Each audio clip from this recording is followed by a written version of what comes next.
Hello students, today we are going to read about the next type of investigation, that is sampling method. In previous video we had read about the census method, and in census method all units of the field of investigation are collectively known as the population, and every unit of population is concluded in the census method. And today we are going to read about the sampling method. So under sampling method we select certain representative units on a particular basis from the population, and conclusions are obtained by performing a deep study on these units. The units which have been sorted from population are known as sample, and the process of strong some unit or sample from the population is known as sampling. तो यहाँ पे आपको समझना है sampling method या samples किसको कहते हैं। जब पूरे पॉपुलेशन में से कुछ यूनिट को सॉर्ट आउट किया जाता है या अलग किया जाता है, उसको सैंपल्स बोला जाता है, और उनकी जब स्टडी की जाती है उन सॉर्ट आउट मटेरियल्स की, उसको बोला जाता है sampling method. Under sampling method, we sort several units from population using some method, and the conclusions which are obtained from their study are applied on the population. तो ये sampling method में क्या किया जा रहा है, कुछ particular हम पहले ही method use कर लेते हैं जिससे हम sort out करते हैं कुछ several units को, और उनकी प्रॉपर स्टडी करने के बाद ही हम कुछ रिजल्ट्स अप्लाई करते हैं और वो पूरे पॉपुलेशन पर उसको एम्फेसिस किया जाता है. For example, if 200 student are selected from a total of 2000 student in a school and the study of their health is done, and if their conclusion are applied on all the 2000 student, then the investigation would be considered to be done by sampling method. तो आपको इसमें समझ में आ गया होगा कि जैसे यहाँ पे एग्जाम्पल दिया हुआ है कि मान लीजिए किसी जगह पे 2000 स्टूडेंट हैं, तो उनमें से 200 स्टूडेंट को सिलेक्ट कर लिया गया, सॉर्ट आउट किया गया और उनका हेल्थ चेकअप कर लिया गया, और उसका जो कंक्लूजन निकला वो अप्लाई किया जाएगा पूरे 2000 स्टूडेंट को. तो यहाँ पे जो सैंपल्स हैं वो कुछ एप्रोप्रिएट मेथड से सिलेक्ट किए जाते हैं, जिससे जो उनका रिजल्ट हो वो रीजनेबली प्रॉपर हो जाए. तो जैसे हम लोग देखते हैं कि जैसे व्हीट, राइस, क्लॉथ, घी, पल्सेस, इनका भी हम लोग सैंपल्स लेते हैं. पूरा के पूरे जैसे चावल कोई पका रहा है, तो चावल पका है कि नहीं है, तो उस कंडीशन में हम क्या करते हैं, एक दो दाने उठा के हम चेक कर लेते हैं. पूरे के पूरे चावल को तो उठा के हम लोग चेक नहीं करते कि ये कुक हुआ है कि नहीं हुआ है ना. इसी तरीके से व्हीट किस तरीके का है, कैसा है, तो हम एक मुट्ठी में उठा लेते हैं व्हीट और फिर उसको देख लेते हैं कि ये किस तरीके का होगा. तो पूरा ढेर माना जाता है कि ये सेम उसी तरह एक जैसा होगा. जैसे on the basis of one drop of blood doctor derives conclusion regarding the blood of the patient. जैसे ब्लड चेकअप किया जाता है तो एक ड्रॉप, वन ड्रॉप ही ब्लड लिया जाता है और उसका चेकअप करके हमें रिजल्ट्स मिल जाते हैं, कंक्लूजन मिल जाता है डॉक्टर को. तो ये जो होता है इसको बोला जाता है sampling method. Now we are going to read about the merits of sampling method. So as the study of only a few sorted units of population is done, there is saving of money, time and labor in this method. तो हम कुछ units को ही, sorted out unit को ही हम उसकी study करते हैं, तो इस तरीके से मनी, टाइम, लेबर, ये सारी चीजें बच जाती हैं. It is possible to perform a detailed investigation under this method. Only the sampling method is considered to be suitable for the study of social, economic and business related problems. Apart from this, if population is infinite or is large, or if all units under it are destroyed due to their analysis, sampling method is adopted for investigation.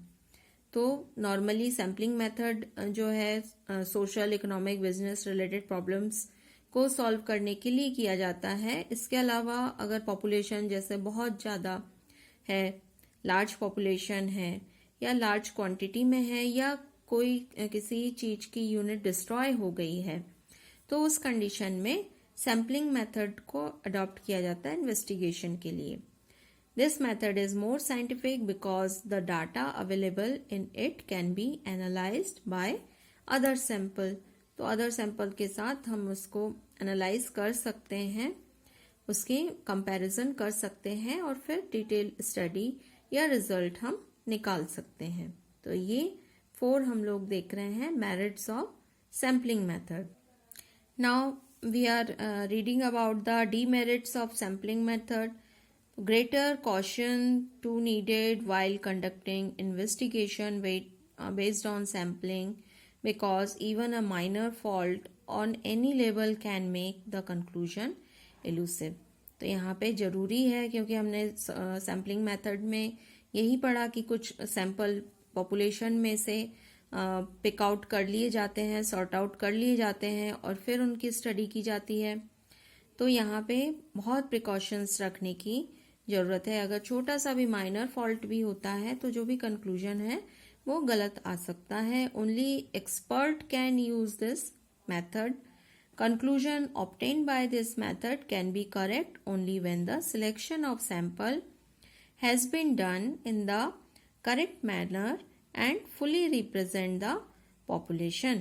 It is difficult to select such sample, and if the samples are not representative of population, the conclusions obtained may be wrong.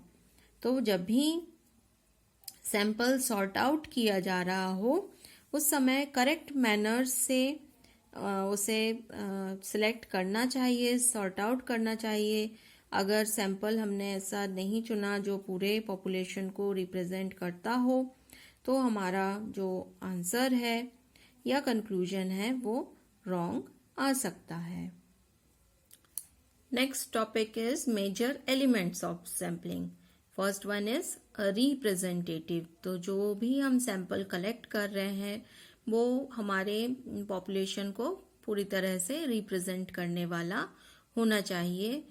Each and when every unit gets an equal opportunity to be included in the sample. Second one is independency.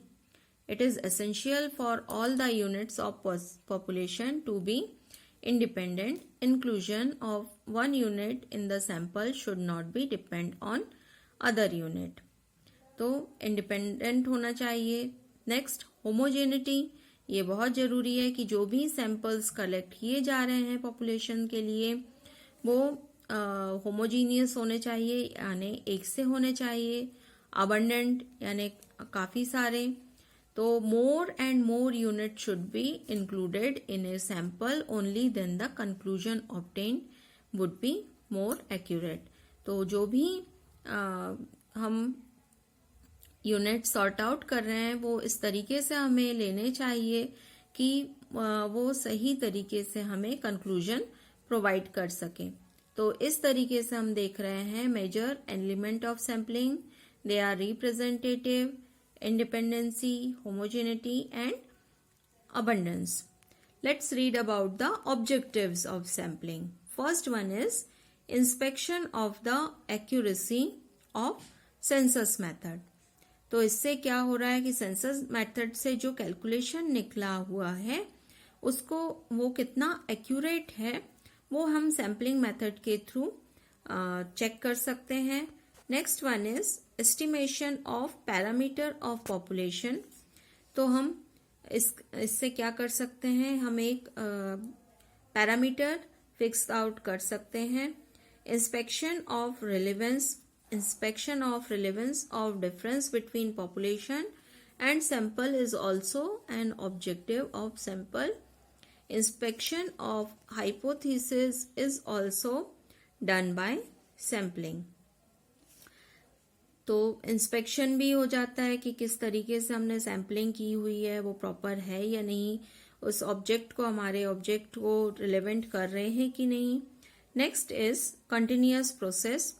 To obtain information regarding the changes continuously taking place in the behavior of the population is also an objective of sampling. Next one is to make the survey proficient. तो sampling method से क्या हो रहा है कि हम conclusion जब निकालते हैं तो इससे जो भी हमने सर्वे किया हुआ है वो सही तरीके से कंडक्ट हो जाता है और हमें सही रिजल्ट्स मिल जाते हैं. Let's read about the major methods of the sampling method. So first one is deliberate sampling, second random sampling, third stratified sampling, fourth systematic sampling, fifth quota sampling. First of all we will read about the deliberate sampling. तो deliberate sampling देखेंगे तो deliberate sampling जो होती है वो fully depend करती है depend on the wish of the investigator.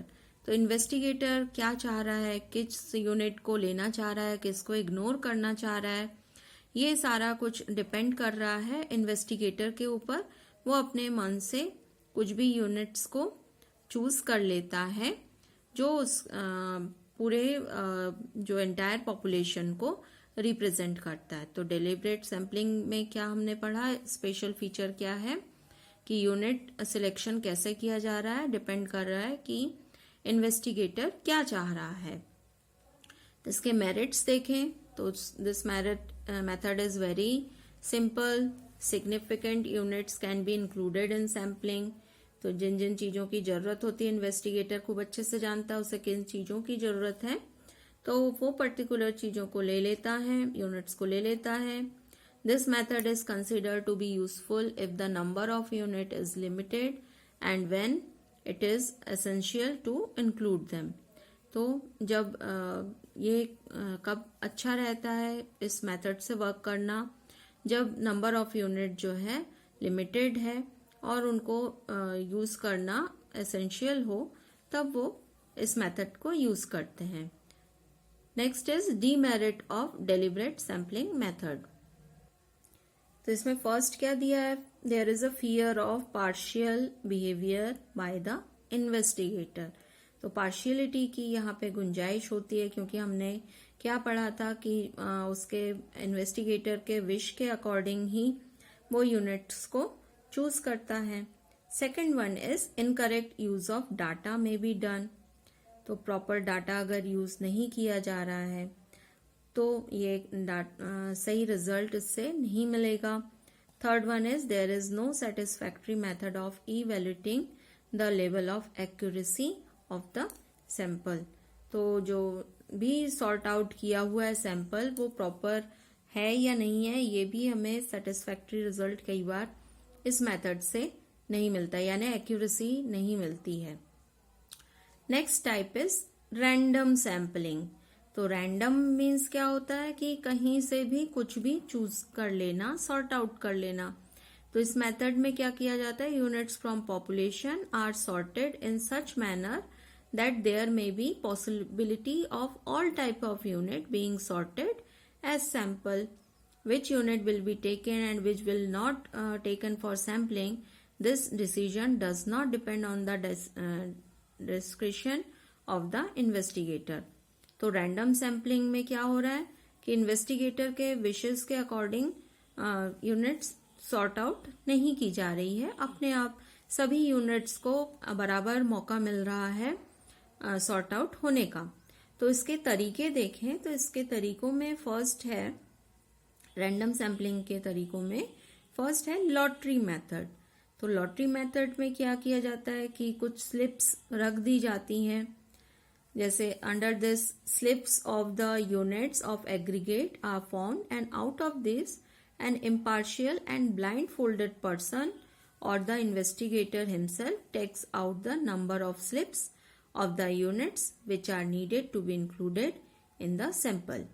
While doing this, it should be kept in mind that the size of the slip must be identical and they must be mixed up thoroughly.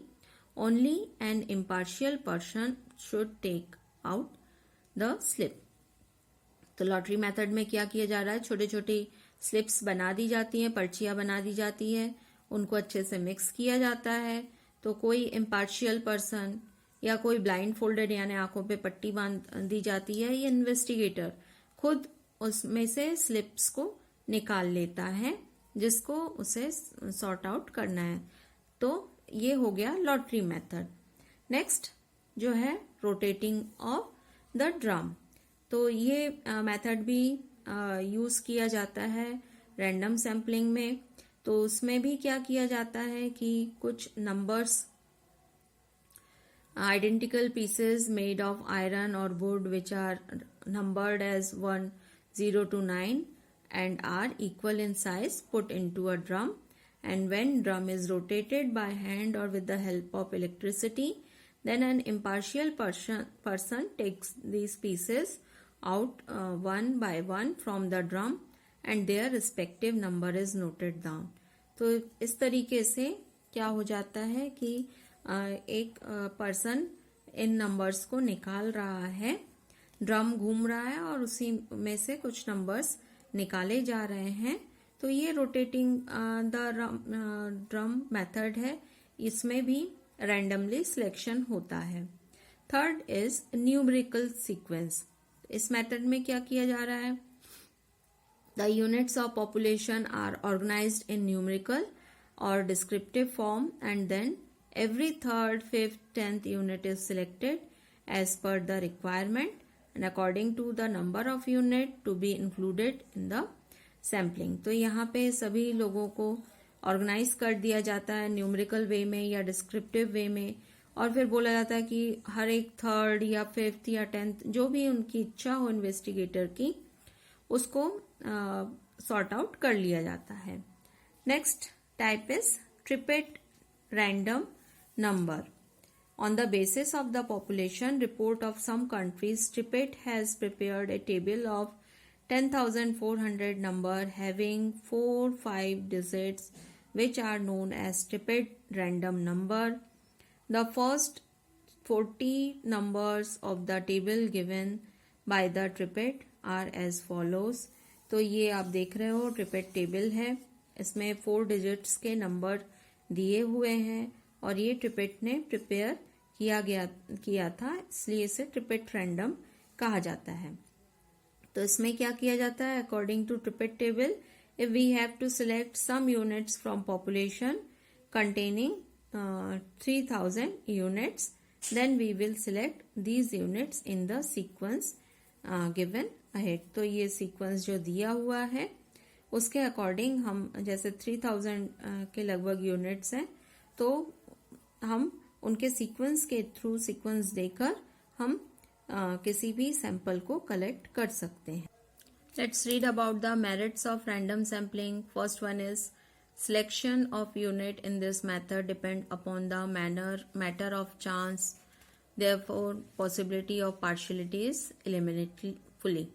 तो यहाँ पे partiality नहीं हो पाती, time, money, labour ये पूरा save हो जाता है, और जो भी दिया हुआ इस मेथड के थ्रू हम लार्ज नंबर में कॉम्प्रिहेंसिव वे में सिलेक्शन कर सकते हैं. इन this method the investigator can identify the amount of sampling, inspect the accuracy of his estimation. Third one, next one is a demerit or limitation of random sampling. So if the size of sample is small, then random sampling does not represent the population in reasonable form because of presence of unit having varied characteristics. This method is not suitable if size of population is small or if several units are so important that it is compulsory to include them in sampling. Third, this method is not suitable in case if the units are depend on one another. तो demerits में हमने क्या देखा कि जो population है उसका size बहुत छोटा है, तो उस कंडीशन में रैंडम सैम्पलिंग प्रॉपरली वर्क नहीं करेगा। दूसरा, अगर कुछ यूनिट्स सैंपल्स में इस तरीके के हैं कि उनको इंक्लूड करना कंपलसरी हो, तो इस समय भी हम रैंडम सैम्पलिंग मेथड को यूज नहीं कर सकते हैं। और थर्ड पॉइंट ये है कि जो भी यूनिट हम सिलेक्ट कर रहे हैं वो एक दूसरे पे डिपेंडेंट हो, तो उस कंडीशन में भी ये मेथड यूज नहीं किया जा सकता है। Next we will read the stratified sampling. This method is suitable for sorting samples from heterogeneous aggregate of groups or strata. In this method, firstly, the population is divided into various homogeneous group or strata or substrata while considering its various characteristics.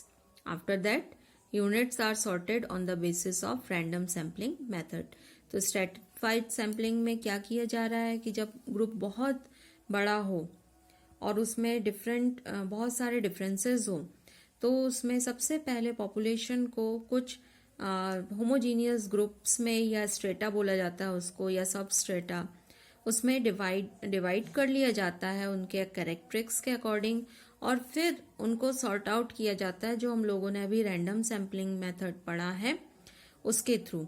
तो इसको बोला जाएगा stratified sampling. This is a proportion level of selection. और यहाँ पे जो है एक सही तरीके से हमें रिजल्ट मिल जाता है स्ट्रेटिफाइड सैम्पलिंग के through.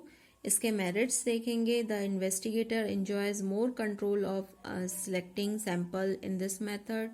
Then there is remains no such significant group which is not represented in the sample. तो सभी को पर्याप्त मौका मिल जाता है. इस मेथड में क्या दिया है, if it is required to leave such unit which had not be seen earlier then another unit can be taken in its place. तो ये जो है ये मेथड बहुत फ्लेक्सिबल है. टाइम, मनी, लेबर ये बहुत इससे सेव हो जाता है. साथ ही साथ इसमें sample which has been created heterogeneous population in a reasonable manner provides more reliable conclusion as compared to random sampling. तो random sampling में हमने कुछ demerits देखे थे, तो वो demerit stratified sampling के थ्रू जो है दूर किया जा सकता है. Next, this method is suitable for fundamental population with excessive variability. तो जब population में बहुत सारे variations हो, तो उस कंडीशन में इस मेथड को बहुत अच्छे से यूज किया जा सकता है. डीमेरिट्स देखें इसके. A biased effect is witnessed in conclusion if the population is not divided in appropriate strata और सब स्ट्रेटा. तो हमने इसमें सबसे पहले देखा था कि इनको होमोजीनियस फॉर्म में डिवाइड कर दिया जाता है. तो अगर सही तरीके से डिवाइडेशन नहीं किया गया है तो रिजल्ट गलत आ सकता है. For representative sampling it is essential that all unit should be included in it in proportional form, and this is to be essential done in stratified sampling which proves to be cumbersome task. This becomes even more difficult if there is significant difficulty in the groups of strata. तो अगर proper way में groups ना बनाए जाएं, strata सब strata ना बनाए जाएं, तो उस कंडीशन में स्ट्रेटिफाइड सैम्पलिंग के थ्रू जो रिजल्ट आते हैं वो एप्रोप्रिएट नहीं मिलते हैं. Next, it is difficult task to fix section or labels and determine the units in them. तो जो हमने sections की बात की थी कि इनको sections में divide कर दिया जाता है, तो ये भी एक बहुत ही difficult task होता है. Next type is systematic sampling. तो इस method का नाम ही आप देख रहे हो systematic. तो यहाँ पे जो भी पॉपुलेशन है उसको सिक्वेंशली अरेंज किया जाता है on the basis of numbers, geographical और selective characteristics, and the first unit is selected on the basis of random sampling and after that units from the population are selected. तो यहाँ पे एक system तय कर लिया जाता है और उसके थ्रू ही जो सैम्पलिंग है वो की जाती है. Although this method is simple and cost efficient, yet it cannot be called as suitable in this method. It is possible that if there is maximum recurrence of feature, then it may be given no place in the sample or same units may be given preference. Last one is quota sampling. Under this method, the population is categorized in the same manner as it is done under stratified sampling method. तो जैसा ये stratified sampling method है वैसा ही categorize किया जाता है. After that the enumerator are asked to take samples from it. The selection of sample depend on discretion of the enumerator instead of being based on random sampling method. So the success of this method depend upon the honesty and the skills of enumerator. If they have selected the sample in a biased manner, then the conclusion obtained will be wrong. तो यहाँ पे क्या किया जा रहा है, stratified sampling में जो हमने पढ़ा था कि उसमें अलग अलग डिवीजन या ग्रुप्स स्ट्रेटा बना दिए जाते हैं. तो स्ट्रेटा बना दिए जाते हैं और उसके बाद एन्यूमरेटर को उसमें से सैंपल्स निकालने की बात की जाती है. जितने ग्रुप्स हैं सब में से सैंपल्स निकालने की बात करते हैं. तो ये कोटा सैंपलिंग हुआ. तो इसमें भी जरूरी है कि जो भी एन्यूमरेटर है वो सही होना चाहिए, अदरवाइज जो भी कंक्लूजन है वो रॉन्ग हो सकते हैं. और ये बात सभी मेथड में इक्वली लागू हो सकती है कि प्रॉपर आंसर नहीं आएगा अगर जो भी एन्यूमरेटर है, इन्वेस्टिगेटर है, वो प्रॉपरली काम नहीं करता है. तो यहाँ पे जो रिलायबिलिटी ऑफ सैंपल है तो उसके बारे में हम लोगों को ध्यान देना है कि नॉर्मली जो भी सैंपल किया जाता है वो 2 प्रिंसिपल्स पे किया जाता है. वो कौन से प्रिंसिपल है, theory of statistical regularity and law of inertia of large number. In 2 principles के थ्रू ये सैम्पलिंग की जाती है.